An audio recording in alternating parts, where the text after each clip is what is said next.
Salut, c'est Trado, je suis content de vous retrouver pour la mise à jour de l'analyse technique du CAC 40. Il va y avoir beaucoup de choses à dire aujourd'hui pour une journée quand même assez exceptionnelle au regard de la baisse. Pour commencer, 2,7% qui viennent saluer d'une manière cinglante les chiffres de l'inflation.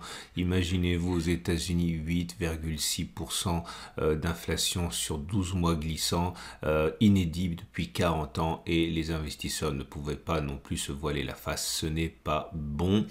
Et beaucoup de choses sont à mettre au compteur de la baisse. Première des choses, alors je sais que je fais du rétro-pédalage là, mais n'oubliez pas hein, la qualité des signaux qui ont fonctionné parce que des signaux, il y en a des centaines, des milliers, je vous en présente beaucoup, mais il faut quand même regarder et compter des points et au regard des choses qui pouvaient laisser augurer un début de baisse importante. J'aimerais signaler deux choses de manière assez, pour être précurseur, le turtle soup qu'on a eu mérite que vous penchiez dessus, hein, puisque regardez, il y en a une autre de turtle soup ici. Enfin, je fais ça à la hache, hein, mais c'est un signal qui doit être véritablement intégré à votre arsenal. Hein. On avait un turtle soup ici. Autre chose qui était intéressant, le gap. Alors je sais qu'à titre personnel, je pensais qu'il s'agissait plutôt d'un gap commun.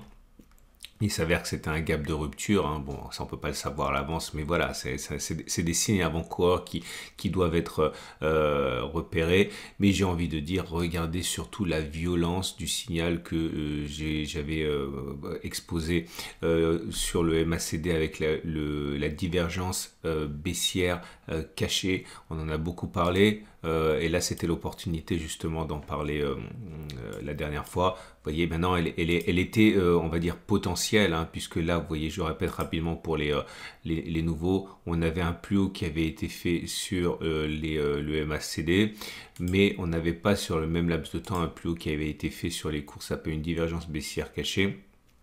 Et vous avez ici ce qu'il y a de plus dangereux finalement, je pense, hein, enfin sûrement dans le top 3 des signaux les plus dangereux et les plus violents.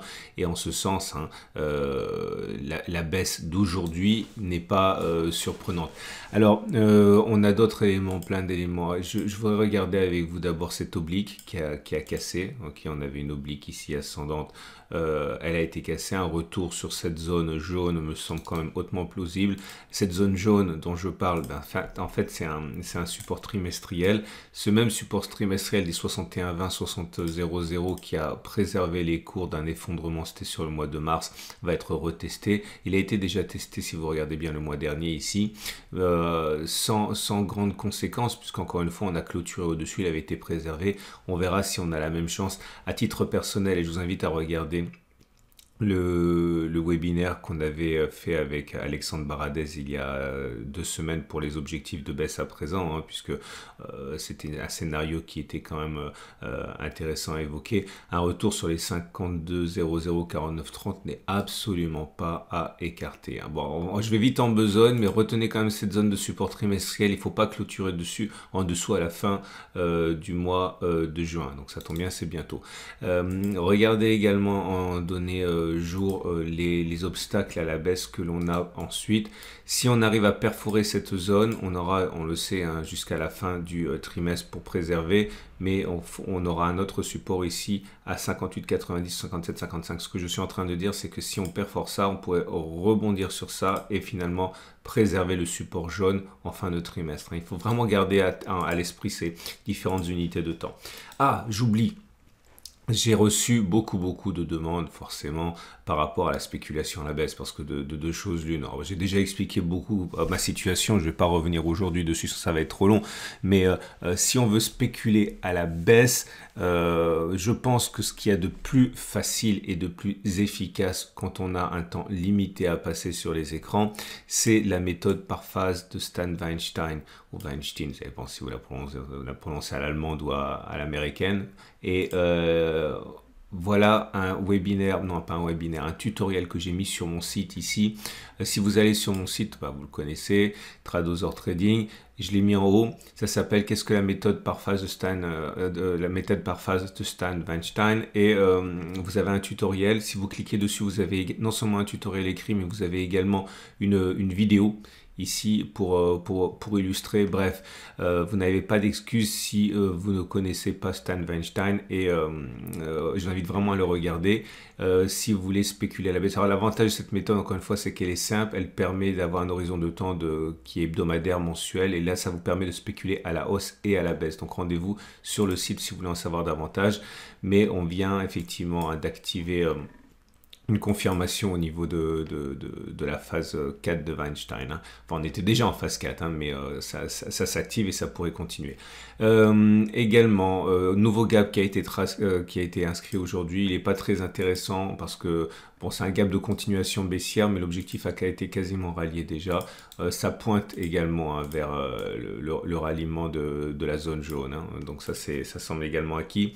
Inquiétant également. Ah oui, alors ça forcément, j'adore, vous le savez, c'est mon petit mon péché mignon, hein, le Three Line Break. Et regardez, Three Line Break, signal. Alors, on a déjà backtesté ça 50 000 fois. Si vous êtes des anciens du format, je ne vais pas le refaire, je ne vais pas vous infliger ça. Mais voilà, premier bloc rouge. Et on sait que les blocs rouges n'arrivent que rarement seuls. Il y a généralement d'autres blocs. Donc, ça veut dire qu'il est plausible que la baisse ne soit pas terminée.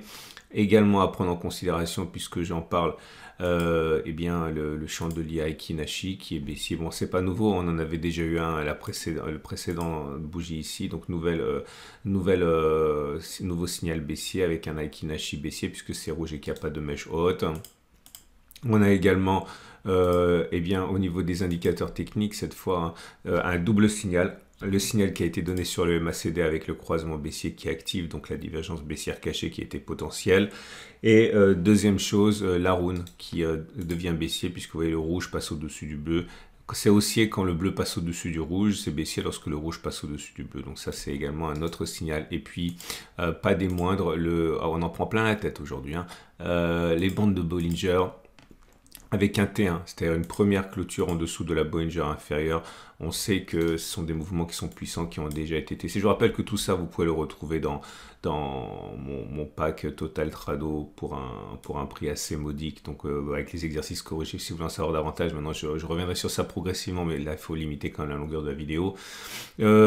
Également le SAR a été confirmé à la baisse, mais ça je vous en avais déjà parlé, hein, que lorsqu'on cassait le SAR, il était beaucoup plus plausible que l'on aille plus bas que non. Et ben voilà, c'est fait. Bref, vous voyez, c'est vraiment un cocktail assez pourri d'éléments baissiers qui me font penser que la baisse est plausible. Ah, n'oubliez pas, hein, évidemment, hein, les éléments qui sont dans le format hebdomadaire à investir à long terme avec des ETF, hein, vous avez un lien à la fin de la vidéo. Bon, c'est déjà pas mal, on va dire. Hein. S'il fallait rajouter encore des choses baissières, ben, on aurait l'Ishimoku. Qui ben on le sait, là aussi, hein, ça date pas d'aujourd'hui, ça datait d'hier. Hein, on était passé en dessous du nuage avec confirmation de la lagging span. Attention à l'orientation du nuage qui commence à devenir baissière. Le problème, c'est que la lagging span n'a rien en dessous d'elle pour la freiner. C'est pas comme si on avait les cours en dessous. Et de la même manière que les cours passent en dessous du nuage, la lagging span confirme. Donc voilà, il est plausible que l'on aille chercher les plus bas encore. Bon, on passe au trade du jour.